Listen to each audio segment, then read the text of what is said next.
ముందు కారుని సీజ్ చేశారండి. ముందు కారుని సీజ్ చేశారు. తర్వాత సార్ని అరెస్ట్ చేస్తారు. నిజమండి. ఎందుకన్నానంటే ఏదైతే ఏపీ 40DH2349 ఏదైతే బుల్లెట్ ప్రూఫ్ కారు ఉందో జగన్ గారి కారు, అది ఆయన నివాసం తాడేపల్లిలో దాన్ని సీజ్ చేయడం అయితే కనుక దాన్ని తీసుకెళ్ళిపోవడం అయితే కనుక జరిగింది. నల్లపాడు పోలీసులు దాన్ని తీసుకెళ్ళిపోయారు. దాన్ని ఆర్టీఏ అలాగే ఫోరెనిక్స్ టీం వాళ్ళు దాన్ని క్షుణ్ణంగా పరిశీలిస్తారంట.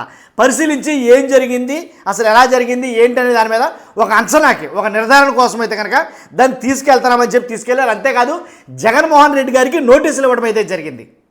ఆ నోటీసులు ఎవరైతే ఎమ్మెల్సీ లేళ్ల అప్పిరెడ్డి గారు ఉన్నారో ఆయన తీసుకున్నాడు. నోటీసులు ఇవ్వడం ఎందువల్ల అంటే కనుక ఎప్పుడు విచారణకు రమ్మంటే అప్పుడు రావాలి. మరి జగన్ గారు పోలీస్ స్టేషన్కి వస్తారా? జగన్ గారిని పోలీస్ స్టేషన్కి రప్పిస్తారా? దానికోసమే నోటీసులు ఇచ్చారా అని అంటే కనుక అందుకోసమే అనేది కనుక చాలామంది మాట్లాడుతున్నారు. కావాలనే అసలు గుద్దిన కారు డ్రైవరు యాక్సిడెంట్ చేస్తే కారు డ్రైవర్ మీదే కేసు ఉంటుంది. కానీ ఎక్కడా ఎప్పుడూ లేని విధంగా కారు లోపల వాళ్ళ మీద కూడా కేసు బనాయించారు. ఏవన్గా కారు డ్రైవర్ ఎవరైతే ఆయన్ని బుక్ చేశారు రమణారెడ్డిని, అలాగే తర్వాత ఏటుగా జగన్మోహన్ రెడ్డి గారిని, అలాగే పేరు నాని గారిని, విడుదల రజని, అలాగే వైవి సుబ్బారెడ్డి గారు, ఇలా వీళ్ళందరి మీద కేసులు బుక్ చేయడం అయితే జరిగింది ఆ కారులో ఉన్నందుకు గాను. ఎందుకని? ఏదైతే సింగయ్య మృతి చెందాడు అన్న దాని మీద. కాబట్టి ఆల్రెడీ వైసీపీ వాళ్ళు చెప్తున్నది ఏంటంటే ఆయన మృతి చెందాడు కరెక్టే, కానీ ముందు ఒక కారు నెంబర్ చెప్పారు.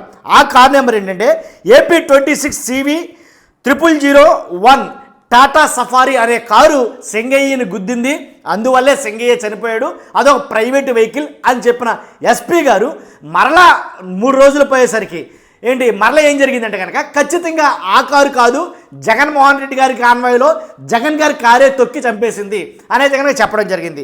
కాబట్టి ఇలా 2 మాటలు మాట్లాడడం వల్ల వైసీపీలో లేనిపోని అనుమానాలు అపోహలు అయితే కనుక పెరిగే వాళ్ళకి. ఏంటంటే యాక్చువల్గా వాళ్ళు ఇంకోటి చెప్తున్నారు ఏంటంటే 2016 ఫిబ్రవరి 17న చంద్రబాబు నాయుడు గారి కాన్వాయ్ ఢీకొని ఎడ్లపాటి మంగమ్మ 70 ఏళ్ళు మృతి చెందింది కదా, అప్పుడు ఎవరి మీద కేసు పెట్టారు, ఎవరిని అరెస్ట్ చేశారు, అప్పుడు కూడా ఇలాగే కారు సీజ్ చేశారా, అప్పుడు కూడా ఇలాగే అరెస్ట్ చేశారా అని అడుగుతున్నారు. అంతేకాదు చంద్రబాబు గారి కారు కాన్వాయ్ ఏదైతే ఉందో అది ఢీకొని నాగేంద్ర వరప్రసాద్ ప్రభుత్వ ఉద్యోగి ఒక ఆయన చనిపోయాడు, అప్పుడు ఎవరిని అరెస్ట్ చేశారు, ఎవరి మీద కేసు పెట్టారు, అప్పుడు కూడా ఇలాగే కారు సీజ్ చేశారా అని అడుగుతున్నారు. ఈ ప్రశ్నలకు సమాధానాలు ఖచ్చితంగా తెలిసిన వాళ్ళు ఇవ్వాలి.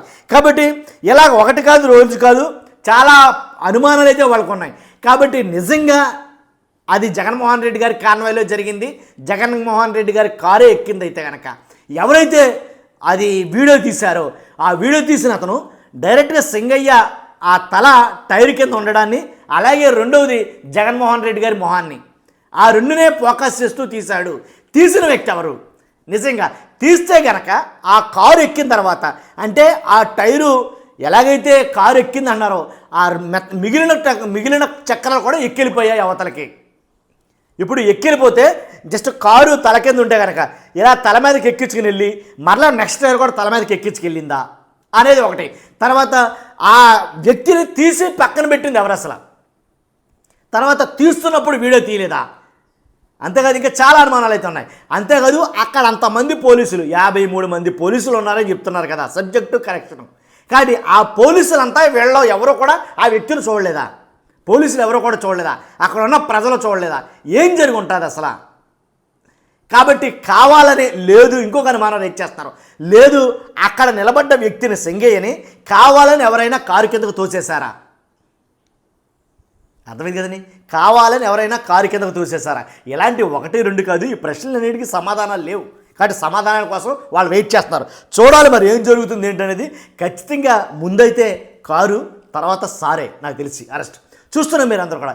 మీ అభిప్రాయం ఏంటో కామెంట్ రూపంలో తెలియజేయండి. ఫస్ట్ అయితే లైక్ చేయండి, ఎక్కువ మందికి ఇన్ఫర్మేషన్ షేర్ అవుతుంది, మీ బాధ్యత, నాకు కూడా మోటివేషన్గా ఉంటుంది. కొత్తగా మన ఛానల్ చూస్తే పక్కగా సబ్స్క్రైబ్ చేయండి. Thank you very much.